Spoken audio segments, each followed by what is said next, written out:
Hello बच्चों, welcome back to the online platform of MGCI in fighter 2.0 series, the series for the perfect score in biology. तो बच्चों, इस series में हम लोगों ने स्टार्ट किया था विद ह्यूमन फिजियोलॉजी, जिसमें हम 2 चैप्टर्स कंप्लीट कर चुके हैं, breathing and exchange of gases, और दूसरा चैप्टर जो हमने कंप्लीट किया है बॉडी फ्लूइड्स एंड सर्कुलेशन। ठीक है, अब बॉडी फ्लूइड्स और सर्कुलेशंस के मुझे एमसीक्यूज करवाना बाकी है, तो वो एमसीक्यूज मैं आपको करवाऊंगी नेक्स्ट चैप्टर के साथ में, यानी कि हम बॉडी फ्लूइड्स के पीवाईक्यू और एक्सक्रीटरी सिस्टम के जो पीवाईक्यू है वो दोनों एक साथ कर लेंगे। ठीक है, तो आज से हम लोग क्या स्टार्ट करने वाले हैं with new chapter excretory products and their elimination. चलिए, let's start with the new chapter excretory products.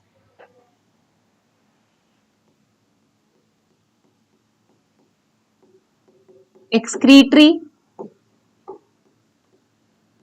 products and their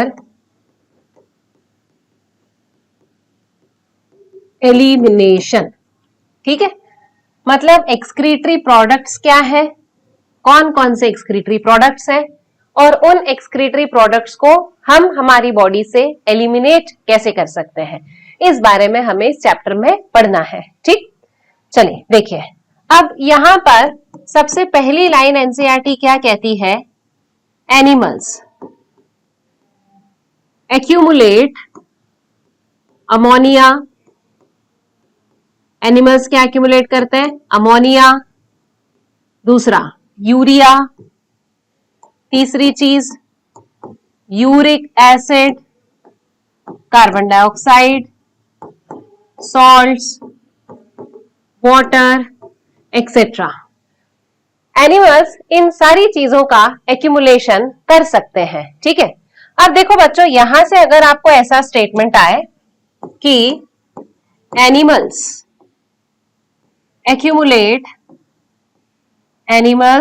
accumulate only ammonia, urea and uric acid, अगर ऐसा स्टेटमेंट आएगा तो आप वहां क्या लगा कर आओगे, फॉल्स करके आओगे उसे, क्योंकि यहां पर वर्ड क्या दिया हुआ है, ओनली। एनिमल सिर्फ अमोनिया, यूरिया और यूरिक एसिड का एक्यूमुलेशन नहीं करते हैं, along with that we also accumulates carbon dioxide, salt and water. इन सारी चीजों का एक्यूमुलेशन अपनी बॉडी में होता है। ठीक है, अब कैसे होता है इन सारी चीजों का एक्यूमुलेशन अपनी बॉडी में, these things get accumulated by metabolism, या तो मेटाबॉलिज्म के थ्रू और by excessive ingestion। ठीक है, अब ये जो चीजें हैं इनका एक्यूमुलेशन हमारी बॉडी में 2 वजह से होता है, एक्सेसिव मेटाबॉलिज्म की वजह से या फिर होता है बाय एक्सेसिव इंजेशन। क्लियर, तब इन दोनों चीजों के द्वारा एनिमल्स अपनी बॉडी में इन प्रोडक्ट्स का एक्यूमुलेशन करते हैं। क्लियर है इतना? ठीक है, अब मेजर नाइट्रोजनस वेस्ट कौन से हैं? ठीक है, अच्छा उसके पहले एक चीज और बताती हूं मैं आपको, दीज सब्सटेंसेस, ये जो सब्सटेंसेस एक्यूमुलेट हो रहे हैं, these substances have to be eliminated. इन सब्सटेंसेस को अपने को क्या करना है, एलिमिनेट करना है। These substances have to be eliminated totally और पार्शियली। ठीक है, टोटली और पार्शियली, मतलब ये जो सब्सटेंसेस है इनका एलिमिनेशन अपनी बॉडी से होना तो चाहिए।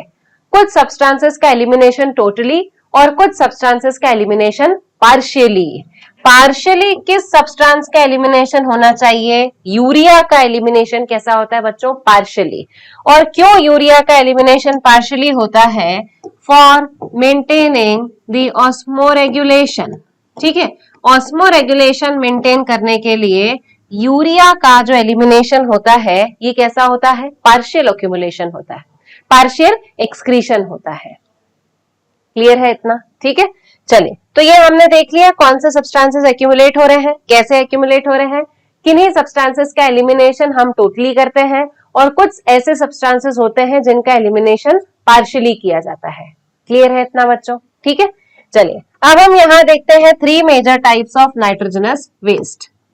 There are 3 major types of nitrogenous waste. अब ये 3 मेजर टाइप के नाइट्रोजनस वेस्ट कौन कौन से हैं? These are ammonia, urea and uric acid. कौन कौन से हैं? Ammonia, urea and uric acid. These 3 nitrogenous waste are excreted by different organism। ये तीनों जो प्रोडक्ट्स हैं ये अलग अलग ऑर्गेनिजम्स के द्वारा एक्सक्रीट किए जाते हैं by different mechanism.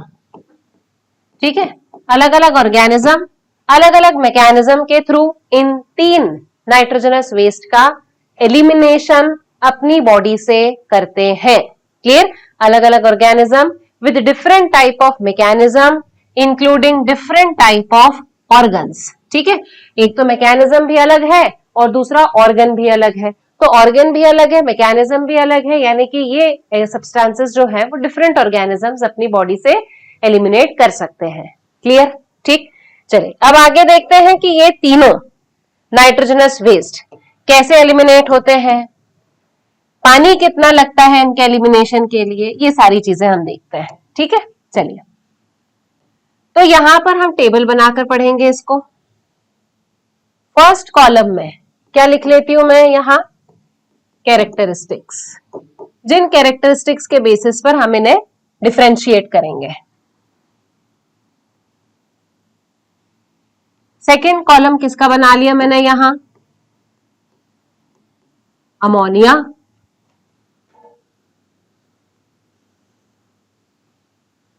Third urea,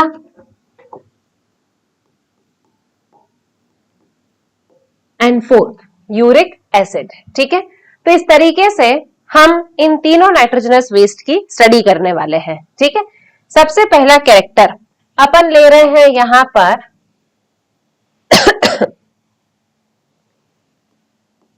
toxicity. First character कौन सा ले रहे हैं अपन? टॉक्सिसिटी। देखो ammonia, this is highly toxic in nature. Ammonia सबसे ज्यादा टॉक्सिक नेचर का नाइट्रोजनस वेस्ट है। यूरिया कैसा होता है? Moderately toxic. अमोनिया जितना टॉक्सिक ये नहीं होता है, मतलब मध्यम टॉक्सिसिटी शो करता है। यूरिक एसिड कैसा होता है? This is least toxic. ठीक है, ammonia this is highly toxic, urea is moderately toxic and uric acid is least toxic in nature. ठीक है, अब नेक्स्ट वाला पॉइंट कौन सा ले लें अपन? नेक्स्ट पॉइंट अपन ले रहे हैं इसमें सॉल्युबिलिटी। कौन सा पॉइंट ले रहे हैं अपन? सॉल्युबिलिटी। ठीक है, ammonia this is readily soluble. Ammonia कैसा है? दिस इज रेडिली सॉल्यूबल, मतलब तेजी से ये घुल जाता है। ठीक, यूरिया ये रेडिली सॉल्यूबल नहीं है, मॉडरेटली सॉल्यूबल इसे अपन कह सकते हैं। And uric acid this is least soluble. कैसा होता है ये? लीस्ट सॉल्यूबल है। अब जिस ऑर्गेनिज्म में हम कह रहे हैं ammonia as a excretory waste present है, तो अब उस ऑर्गेनिज्म की बॉडी में अमोनिया तो तेजी से घुल गया, क्योंकि अमोनिया का नेचर है कि वो रेडिली सॉल्यूबल है, तो वो घुल गया, पूरी बॉडी में पहुंच गया। अब वो पूरी बॉडी में जब पहुंच गया, कैसे एलिमिनेट करोगे उसको? क्या पूरा बॉडी फ्लूइड बाहर निकालेंगे अपन? नहीं, उसको हम डाइल्यूट करके बॉडी के बाहर निकालते हैं। तो डाइल्यूट कैसे किया जाएगा अमोनिया को? ज्यादा पानी और कम अमोनिया, ज्यादा पानी और कम अमोनिया। ठीक है, तो अब अपन देखेंगे नेक्स्ट वाला पॉइंट है वाटर रिक्वायर्ड फॉर एक्सक्रीशन। ठीक है, एक्सक्रीशन के लिए कितने पानी की आवश्यकता होती है? तो अब क्योंकि ये हाईली टॉक्सिक भी है, रेडिली सॉल्युबल भी है, तो घुल गया ये पूरी बॉडी में। अब हमें अमोनिया को बाहर निकालना है, तो ammonia will require maximum amount of water. Ammonia को बाहर निकालने के लिए हमें सबसे ज्यादा मात्रा में पानी की आवश्यकता होती है। ठीक है, यहां पर मॉडरेटली रिक्वायर्ड, ठीक है, moderate amount of water is required. और यूरिक एसिड क्योंकि लीस्ट सॉल्यूबल है, तो यहां लिख देंगे अपन least amount of water is required. ठीक है, अमोनिया को बाहर निकालने के लिए सबसे अधिक पानी की आवश्यकता थी, यूरिया को बाहर निकालने के लिए थोड़े कम पानी की आवश्यकता थी, और यूरिक एसिड को बाहर निकालने के लिए सबसे कम पानी की आवश्यकता थी। तो जब हमने पानी की आवश्यकता देख ली है, अपन देख लेते हैं यूरिन टाइप। यूरिन का टाइप कैसा होगा? जिन ऑर्गेनिजम्स में अमोनिया का एलिमिनेशन हो रहा है, इन ऑर्गेनिजम्स के यूरिन कैसी होगी? डाइल्यूट होती है। कैसी होती है? डाइल्यूट। जहां यूरिया का अगर एलिमिनेशन हो रहा है, तो उन ऑर्गेनिजम्स की यूरिन कैसी होगी? Concentrated, that is hypertonic in nature. ठीक है, कैसी होगी? Concentrated, hypertonic in nature. यहां पर uric acid is excreted in the form of paste और पैलेट। किस फॉर्म में एलिमिनेट होता है ये? पेस्ट और पैलेट के फॉर्म में। ठीक है, अब पेस्ट मतलब जैसे आप लोगों ने कभी देखा हो, कबूतर की जो एक्सक्रीटा होती है कैसी होती है? वो थोड़ी सी पेस्ट के फॉर्म में होती है। ठीक है, फिर कुछ ऐसे बर्ड्स होते हैं जिनका जो एक्सक्रीटरी प्रोडक्ट होता है वो पैलेट के फॉर्म में, गोलियों के फॉर्म में होता है। जैसे कॉकरोच का एक्सक्रीटरी वेस्ट अगर आपने देखा हो तो छोटे छोटे से दाने दाने होते हैं, ग्रेन्युलर स्ट्रक्चर होता है वो। तो ऐसे जो दाने वाले स्ट्रक्चर्स होते हैं या पेस्ट वाले स्ट्रक्चर्स होते हैं, पैलेट होते हैं, गोलियों के फॉर्म में होते हैं, इसको क्या बोला जाता है? These are called as the paste और पैलेट। तो जहां पेस्ट और पैलेट बनेगा मतलब वहां पर पानी सबसे कम उपयोग किया गया है एलिमिनेशन के लिए। ठीक है, अब इससे एक चीज और समझते हैं हम, जहां पर सबसे अधिक पानी का उपयोग किया गया है वहां पर वाटर कंजर्वेशन कैसे होगा? तो अब नेक्स्ट पॉइंट अपन क्या देख रहे हैं इसमें? Water conservation. जहां सबसे अधिक पानी का उपयोग किया गया है, यहां पर सबसे कम पानी का कंजर्वेशन हो पाएगा इस ऑर्गेनिज्म के द्वारा। तो यहां पर अपन ने क्या बोल दिया? Least water conservation. यहां पर थोड़ी ही मात्रा में पानी का उपयोग किया जा रहा है, तो मॉडरेट वाटर कंजर्वेशन। क्या बोल देंगे इसको अपन? यहां पर कम मात्रा में पानी का कंजर्वेशन हो रहा है, पर हो रहा है वाटर का कंजर्वेशन।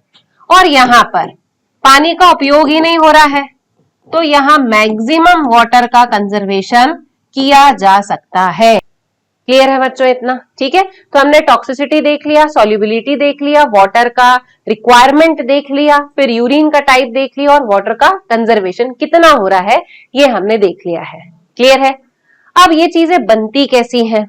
ठीक है, ये देख लें अपन। हाँ देखो, एक चीज और, हैबिटेट। ओहो, क्या हो रहा है आज?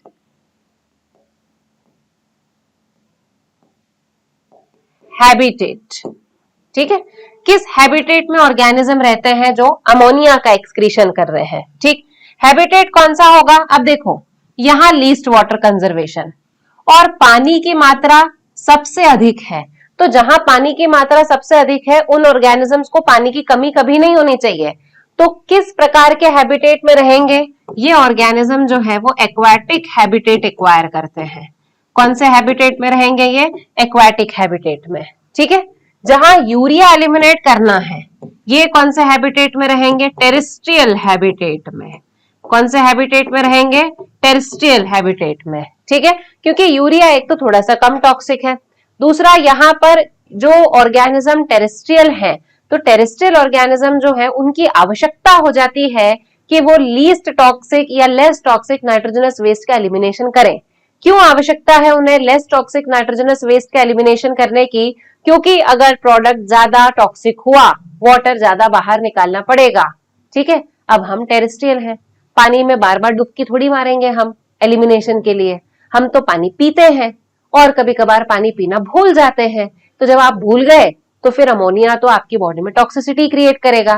तो हम जैसे ऑर्गेनिज्म जो टेरेस्ट्रियल हैबिटेट में रहते हैं, हम अधिक टॉक्सिक नाइट्रोजनस वेस्ट का एलिमिनेशन नहीं कर सकते हैं। ठीक है, तो terrestrial habitat is necessitated, this is necessitated for the elimination of less toxic nitrogenous waste। ये आवश्यकता है टेरेस्ट्रियल ऑर्गेनिजम्स की कि उन्हें लेस टॉक्सिक नाइट्रोजनस वेस्ट जो है वो ही एलिमिनेट करना पड़ेगा। क्लियर हुआ इतना? ठीक है, अब यहां पर इनका एडाप्टेशन, इनका हैबिटेट कैसा हो सकता है? टेरेस्ट्रियल। ठीक है, टेरेस्ट्रियल ऑर्गेनिज्म जो बहुत कम वाटर का जो बहुत वाटर कम पीते हैं, तो वो ऑर्गेनिजम्स जो हैं वो क्या एलिमिनेट करेंगे? यूरिक एसिड का एलिमिनेशन करेंगे। क्लियर है? ठीक, चलिए नाउ नेक्स्ट पॉइंट देखें अपन इसमें, फॉर्मेशन या सिंथेसिस। ठीक है, सिंथेसिस कैसे हो रहा है इन प्रोडक्ट्स का? थोड़ा सा नीचे लिखें इसको हम, here synthesis of nitrogenous waste. Ammonia का सिंथेसिस कैसे हो रहा है? यूरिया का कैसे हो रहा है? और यूरिक एसिड का कैसे हो रहा है? Ammonia, this is synthesized by protein metabolism. कैसे बनता है ये? प्रोटीन मेटाबॉलिज्म से। ठीक है, अमीनो एसिड के मेटाबॉलिज्म से। बहुत सारी प्रोसेस है जिसके थ्रू यहां अमोनिया का फॉर्मेशन हो सकता है। तो प्रोटीन मेटाबॉलिज्म या अमीनो एसिड मेटाबॉलिज्म से अमोनिया सिंथेसिस होता है। अब यूरिया कैसे बनता है? Ammonia is converted into urea. जो अपनी बॉडी में अमोनिया बन रहा है वो अमोनिया किस में कन्वर्ट हो जाता है? यूरिया में, by urea cycle, also called as ornithine cycle. किस साइकिल के द्वारा? Urea cycle. ये ऑर्निथिन साइकिल के द्वारा ammonia gets converted in urea. कहां रन होती है ये साइकिल?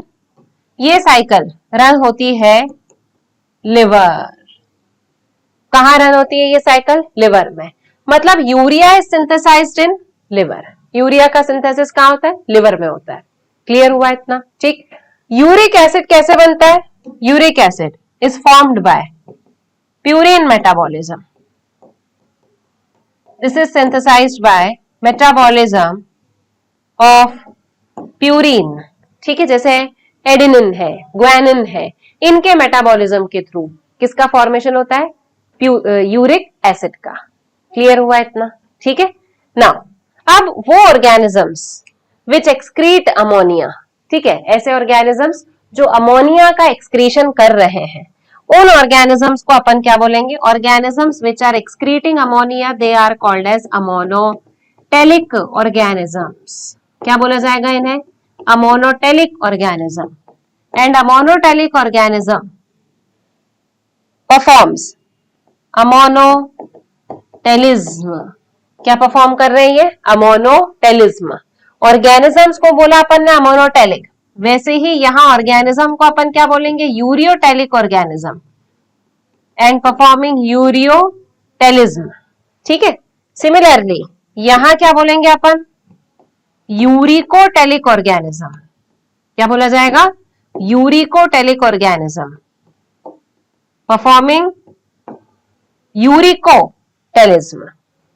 ठीक है, अमोनिया एक्सक्रीट करने की प्रोसेस अमोनोटेलिज्म, यूरिया के लिए यूरियोटेलिज्म एंड यूरिक एसिड के लिए यूरिकोटेलिज्म। ठीक, organism will be called as ammonotelic, ureotelic and uricotelic. Clear हुआ बच्चों इतना? ठीक है, चलिए अब एग्जांपल्स देख लें हम इसके। ठीक, नेक्स्ट पॉइंट क्या देखने वाले अपन इसके? एग्जांपल्स। सबसे पहले एग्जांपल्स किसके देख रहे हैं? अमोनोटेलिक के, अमोनिया। है ना,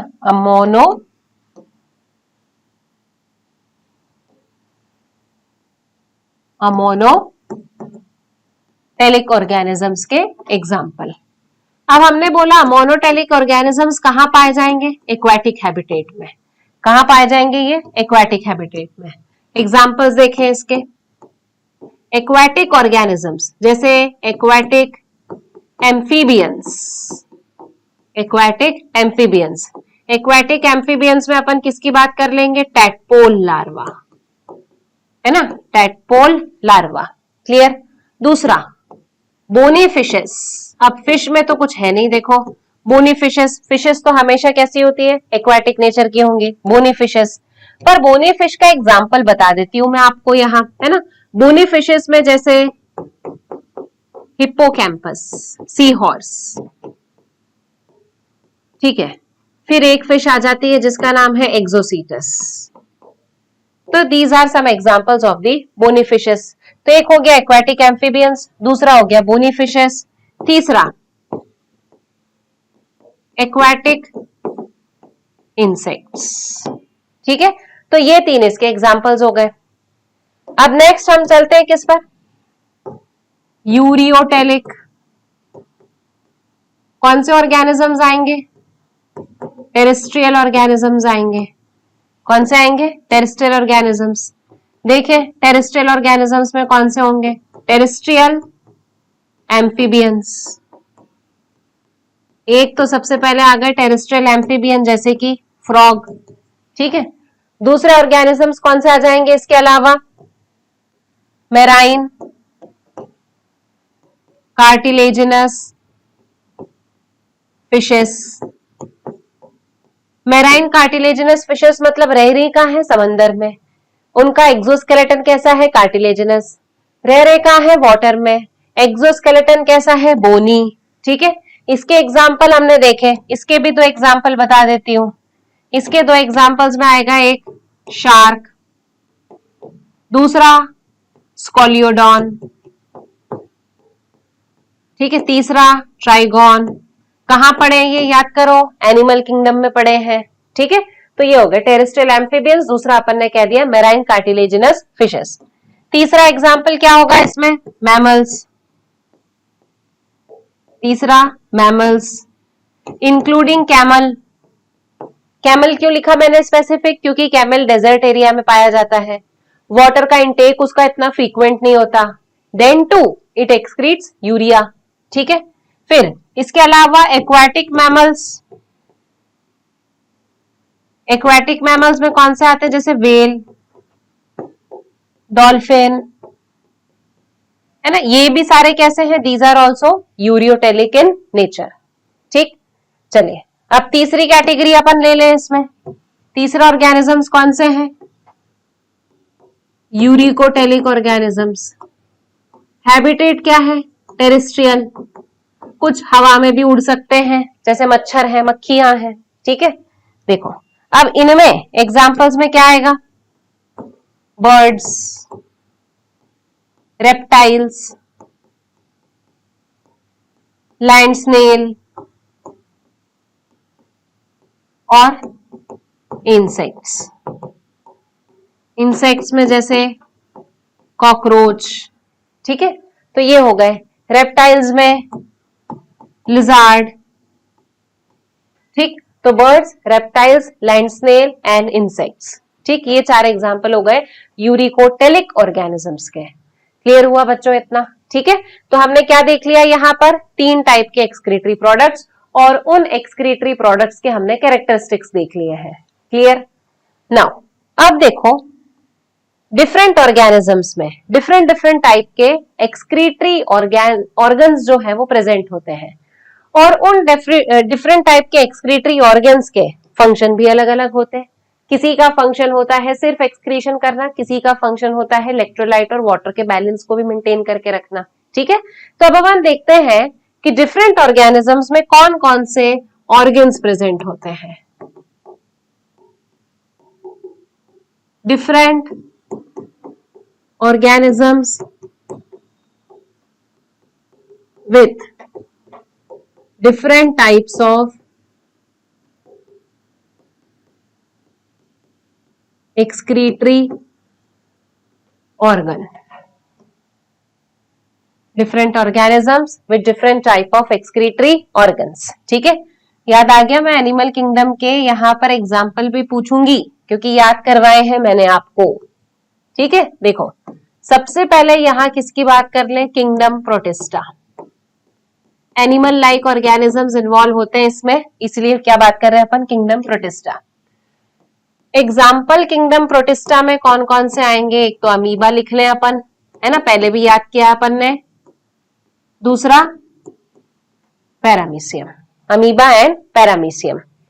इन ऑर्गेनिजम्स के पास में क्या प्रेजेंट है एक्सक्रीशन के लिए, देखो एक तो है ही ये ऑर्गेनिज्म कैसे, यूनिसेलुलर। एक तो सेल है इनके पास में, सारा काम कैसे करेंगे, उसी एक सेल से इनको सारा काम करना है। ठीक है, तो इनके पास कोई ऑर्गन तो हो नहीं सकता, तो फिर क्या प्रेजेंट है इनके पास, जनरल बॉडी सरफेस। क्या प्रेजेंट है इनके पास में, जनरल बॉडी सरफेस। इन ऑर्गेनिजम्स में एक और स्ट्रक्चर प्रेजेंट होता है, कॉन्ट्रैक्टाइल वैक्यूल। क्या प्रेजेंट होता है इन ऑर्गेनिजम्स में, कॉन्ट्रैक्टाइल वैक्यूल।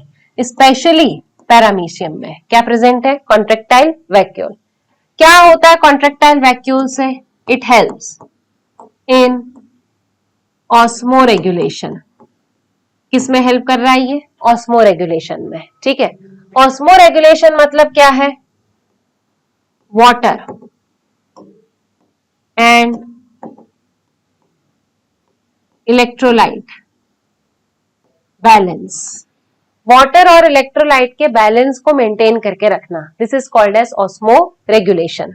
आया इतना समझ में, ठीक है। चलो, तो ये हमने सबसे फर्स्ट देख लिया, kingdom protista.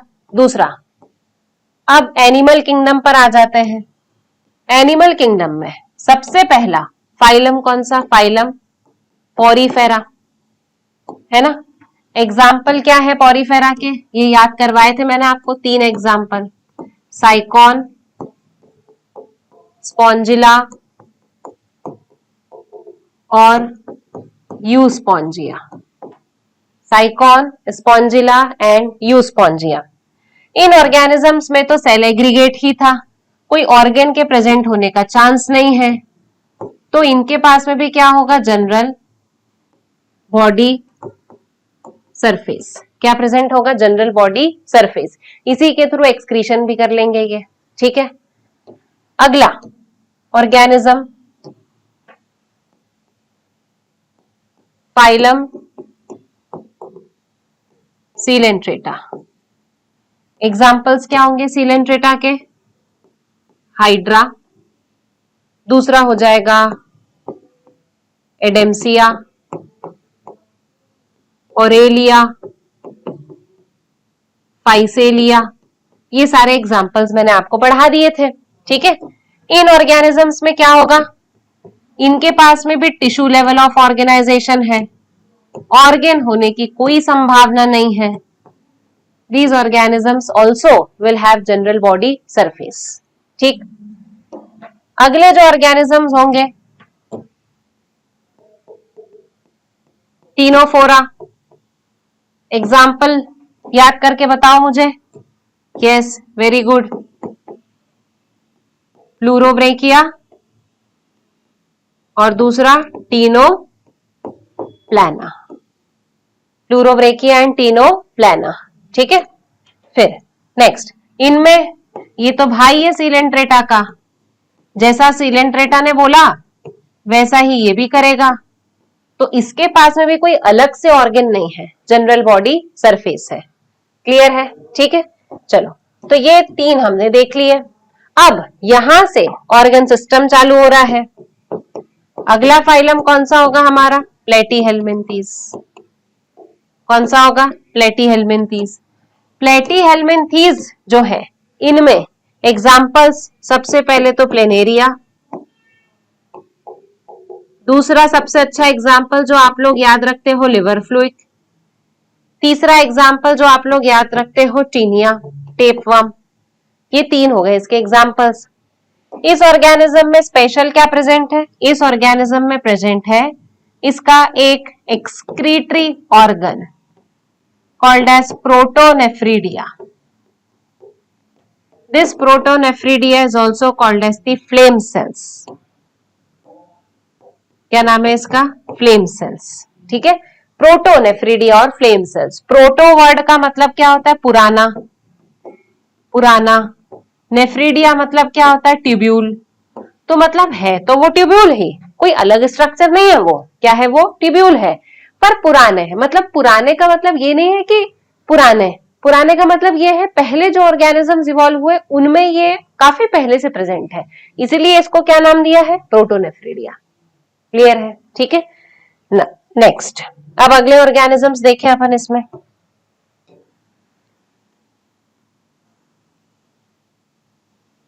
एस्के helminth, 5th number का. एस्के हेलमिंथ. एस्के हेलमिंथ के एग्जाम्पल याद कर लें अपन पहले. ये भी आपको याद होंगे. कौन से? एक तो वुकेरेरिया, दूसरा एनसाइलोस्टोमा. ठीक है, वुकेरेरिया, एनसाइलोस्टोमा, ये हो गए इसके एग्जाम्पल्स. नेक्स्ट, इसमें क्या प्रेजेंट होगा?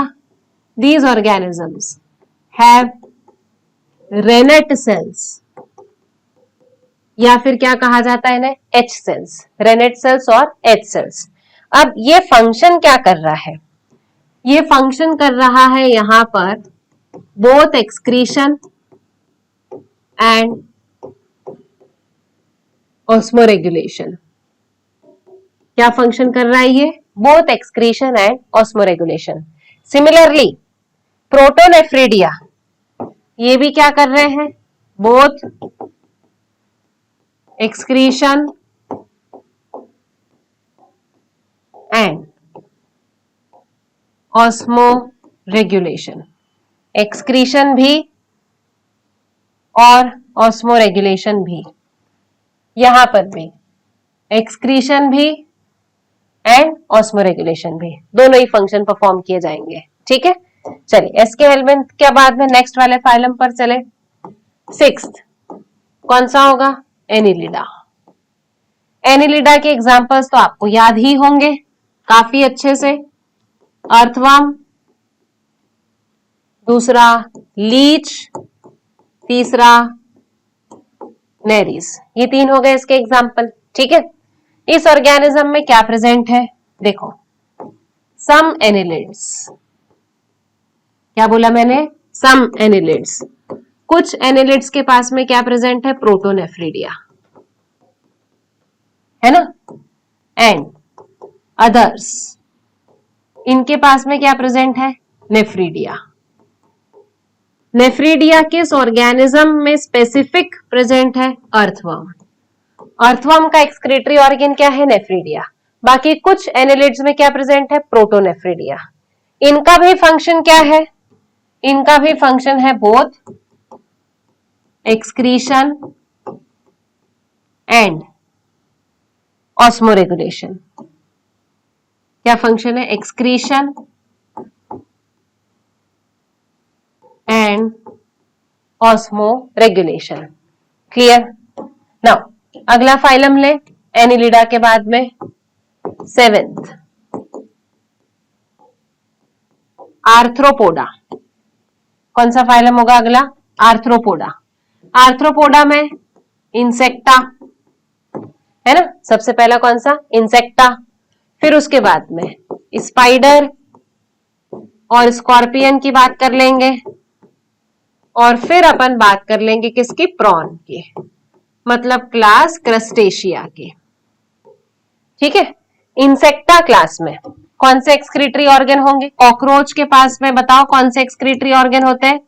मेल्फिजियन ट्यूब्यूल्स. क्या प्रेजेंट होते हैं? मेल्फिजियन ट्यूब्यूल्स. स्पाइडर और स्कॉर्पियन के पास में प्रेजेंट होती है कॉक्सल ग्लैंड्स.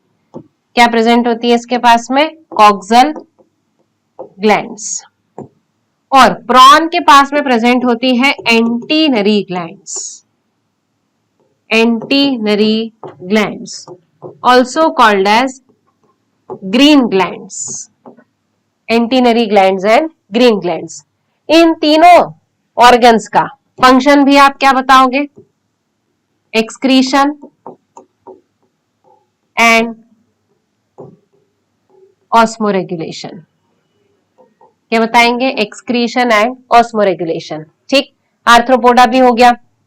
अगला फाइलम कौन सा आएगा इसमें? मोलस्का। मोलस्का में तो देखो बहुत सारे एग्जाम्पल्स हैं, जैसे लैंड स्नेल, फिर मोती बनाने वाले पिंकटाडा, फिर उसके बाद में यूनियो, फिर पाइला, ऐसे काफी सारे एग्जाम्पल्स हैं इसमें।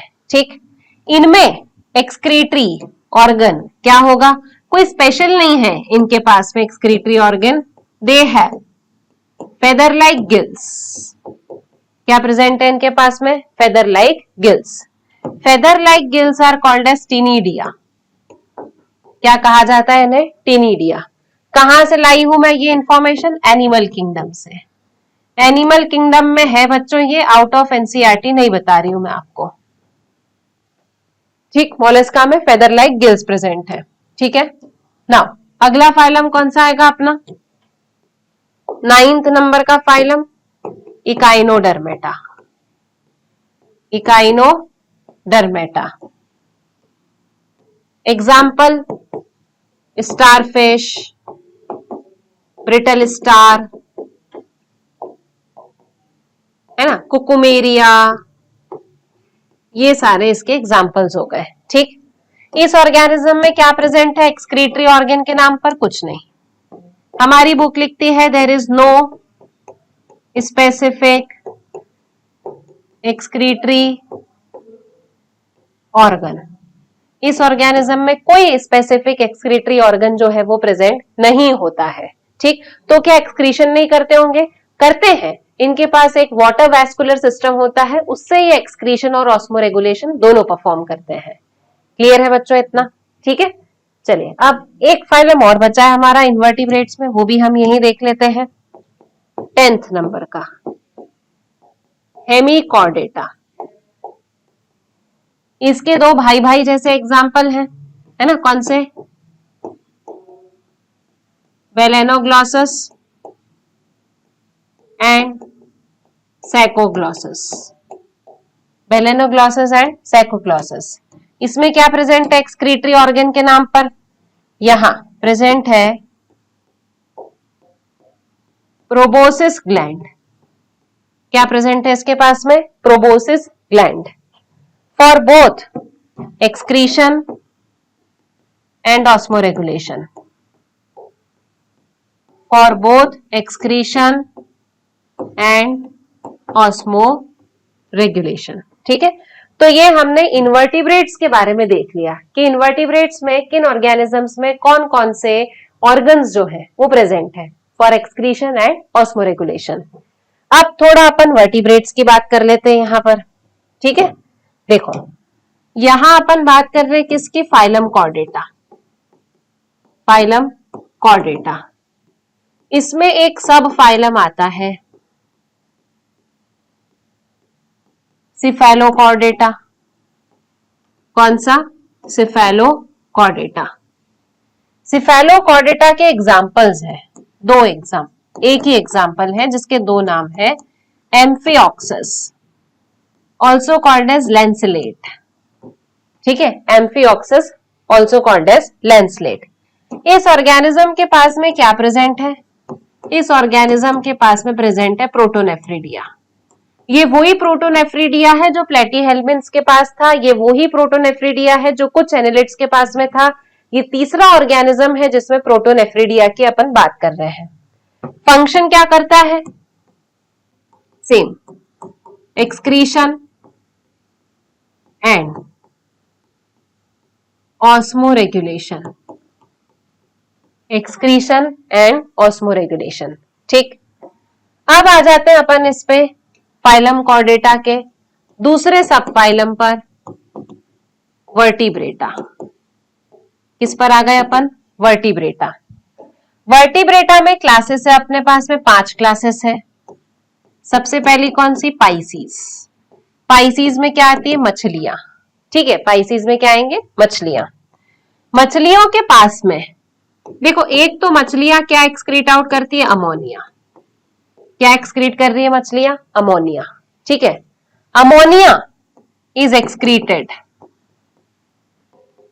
Through gills present on their body surface. Ammonia का एक्सक्रीशन किससे कर रही है मछलियां, गिल्स से। Present on their body surface, body surface पर गिल्स प्रेजेंट है, उससे ये अमोनिया का एक्सक्रीशन कर रही है। Next point, in the form of ammonium ion. किस फॉर्म में, अमोनियम आयन के फॉर्म में। तो क्या इसके पास किडनी जैसा स्ट्रक्चर नहीं है, क्या है, but kidney do not play significant role. Kidney do not play significant role in excretion, but helps in osmoregulation. Kidney excretion में हेल्प नहीं कर रही है, पर किस में हेल्प कर रही है, ऑस्मोरेगुलेशन में। Exclusive information about the fishes. Fishes में अमोनिया बाहर निकलता है, but in the form of ammonium ions, not by kidney but by the gills which are present over their body surface. ठीक है, बाकी के जो ऑर्गेनिजम्स हैं, जैसे amphibians, reptiles, birds and mammals, इन सब में क्या प्रेजेंट है, excretory organ. They all have kidney. इन सब के पास में क्या प्रेजेंट है, kidney. For both excretion and osmo regulation. Excretion और ऑस्मोरेगुलेशन दोनों के लिए हमारे लोगों के पास में क्या है, किडनी। क्लियर है। तो ये वर्टिब्रेट्स के बारे में भी इंफॉर्मेशन आपको मैंने बता दी। ठीक, अब एक पॉइंट और याद रखिएगा बच्चों, एक और सबफाइलम है जिसका नाम है रोटीफेरा। रोटीफेरा, रोटीफेरा में आने वाले ऑर्गेनिजम्स कौन से, रोटीफर्स। इनमें भी क्या प्रेजेंट है, प्रोटोनेफ्रिडिया। क्या प्रेजेंट है इनमें, प्रोटोनेफ्रिडिया। यानी प्रोटोनेफ्रिडिया 4 ऑर्गेनिजम्स का एक्सक्रीटरी ऑर्गन है। Platyhelminthes, some annelids, rotifers and cephalochordata. Clear है, 4 ऑर्गेनिजम्स याद रखेंगे ये। ठीक है, तो these were the exclusive information about the excretory products and excretory organs of the different organisms of animal kingdom. Clear हुआ बच्चों इतना। ठीक है, चलिए अब हम इसे थोड़ा सा एनसीईआरटी से रीड कर लेते हैं फटाफट। यस, देखिए, excretory products and their elimination. Animals accumulate ammonia, urea, uric acid, carbon dioxide, water and ions like sodium, potassium, calcium and phosphate, sulfate etc. either by metabolic activities or by means like excessive ingestion. हम ये सारे products जो है वो अपनी body में इकट्ठे कर सकते हैं। These substances have to be removed totally, point note करेंगे, और partially. In this chapter, you will learn the mechanism of elimination of these substances with special emphasis on the common nitrogenous waste. ठीक, ammonia, urea and uric acid are the major forms of nitrogenous waste excreted by the animals. Point note करेंगे, ये 3 major nitrogenous waste कौन से हैं। Ammonia is most toxic form, very important, and requires large amount of water for its elimination, whereas uric acid being the least toxic can be removed with the minimum loss of water. ठीक है, ammonia highly toxic है और इस readily soluble भी है, इसीलिए इसके elimination के लिए हमें ज्यादा क्वांटिटी में पानी की जरूरत है। यूरिक एसिड एक तो लीस्ट टॉक्सिक है, तो इसीलिए हमें इसके एलिमिनेशन के लिए कम पानी की आवश्यकता है। The process of excreting ammonia is called as ammonotalism. Many bony fishes, aquatic amphibians and aquatic insects are ammonotelic in nature. Ammonia is readily soluble, important point, and is generally excreted by diffusion across the body surface or through the gill surface in fishes. Ammonia readily soluble होता है तो body के surface से बाहर निकल जाता है और फिशेस में गिल्स के सरफेस से एज अमोनियम आयन. ठीक है, very important line. Kidneys do not plays a significant role in its removal. Kidney जो है वो मछलियों में कोई सिग्निफिकेंट रोल प्ले नहीं करती है अमोनिया के एलिमिनेशन के लिए. Terrestrial adaptation, very very important line, सब बच्चे इसे मार्क करेंगे. Terrestrial adaptation is necessitated. Terrestrial adaptation की आवश्यकता है for the production of lesser toxic nitrogenous waste like urea, uric acid for conservation of water. Terrestrial जो ऑर्गेनिज्म है उनकी आवश्यकता है कि उन्हें लेस टॉक्सिक नाइट्रोजनस वेस्ट का एलिमिनेशन करना पड़ेगा जैसे यूरिया एंड यूरिक एसिड, क्योंकि उन ऑर्गेनिजम्स को पानी बचाना है, हमेशा पानी में नहीं रहते हैं. Mammals, many terrestrial amphibians, marine fishes mainly excrete urea and are called as uricotelic animals. Ammonia produced by metabolism is converted into urea. Ammonia metabolism से produce होता है, convert हो जाता है यूरिया में. कहाँ convert होता है? उन animals के liver में. रिलीज हो जाता है ब्लड में which is filtered and excreted out by the kidney. Blood में पहुंचने के बाद में किडनी से वो फिल्टर आउट हो जाएगा. Some amount of urea may be retained in the kidney matrix. ये मुझे पॉइंट आपको बताना बाकी है, ये मैं किडनी के साथ बताऊंगी. ठीक है, कुछ अमाउंट में यूरिया जो है वो रिटेन हो जाता है हमारे किडनी मैट्रिक्स में. In some of the animals to maintain the desired osmolarity. मैंने आपको बताया था कि और जो सब्सटेंसेस है उनका एलिमिनेशन कुछ सब्सटेंसेस का टोटली होना चाहिए, कुछ का पार्शियली. पार्शियली में किसका नाम लिखवाया था? यूरिया का. क्यों यूरिया का? ऑस्मोलैरिटी को मेंटेन करने के लिए. ठीक है, तो कुछ एनिमल्स होते हैं जिनमें किडनी के मैट्रिक्स में यूरिया जो है वो बचा हुआ रह जाता है for maintaining the desired osmolarity. Reptiles, birds, land snail and insects excrete nitrogenous waste as uric acid in the form of pellet or paste with the minimum loss of water and are called as uricotelic.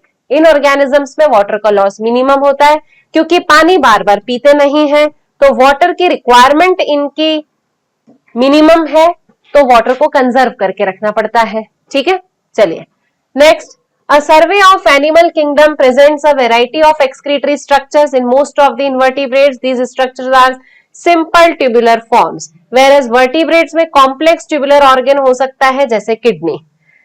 Some of these structures are mentioned here जैसे प्रोटोनेफ्रिडी और flame cells. कहाँ present है excretory structure में? देखिएगा Platyhelminthes में यानी कि flatworms, example planaria.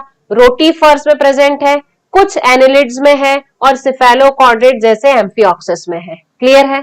Protonephridia are the primarily concerned with ionic and fluid volume regulation, that is osmoregulation. ठीक है, एक्सक्रीशन तो करवाएगा ही पर ऑस्मोरेगुलेशन भी करवाएगा. Nephridia are the tubular excretory structures of the earthworm, पढ़ा है अपन ने, and other annelids. Nephridia help to remove the nitrogenous waste and maintain a fluid and ionic balance. Nephridia जो है वो नाइट्रोजनस वेस्ट का रिमूवल तो करेगा पर फ्लूइड और आयनिक बैलेंस भी बनाएगा. ठीक, point to be noted is that protonephridia primary concerned with the osmoregulation. मतलब पहला फंक्शन क्या है? ऑस्मोरेगुलेशन. दूसरा फंक्शन क्या है? एक्सक्रीशन. नेफ्रिडिया का पहला फंक्शन क्या है? Removal of nitrogenous waste. दूसरा फंक्शन क्या है? Maintaining the ionic balance. ठीक है, ये ध्यान रखना, एनसीईआरटी की लैंग्वेज है, फ्लिप होकर आ सकता है. ठीक है, next. Malpighian tubules are excretory structures of most of the insects including cockroaches. Malpighian tubules help in the removal of nitrogenous waste and osmoregulation. यहाँ पर भी प्राइम वर्क क्या है इसका? नाइट्रोजनस वेस्ट का रिमूवल. सेकेंडरी क्या है? ऑस्मोरेगुलेशन. Antennal glands और green glands perform the excretory function in the crustaceans like prawn. ठीक है, एंटीनल ग्लैंड्स और ग्रीन ग्लैंड्स जो है वो किसमें एक्सक्रीशन परफॉर्म कर रहे हैं? प्रॉन में. क्लियर है बच्चों इतना? तो आज हम लोगों ने बेसिक कवर किया, 3 मेजर टाइप के नाइट्रोजनस वेस्ट पढ़ लिए हैं और एनिमल्स की हमने लिस्ट पढ़ ली है विद द एक्सक्रीटरी ऑर्गन्स. अब कल हम क्या देखेंगे? Human excretory system. Clear? Till then good luck.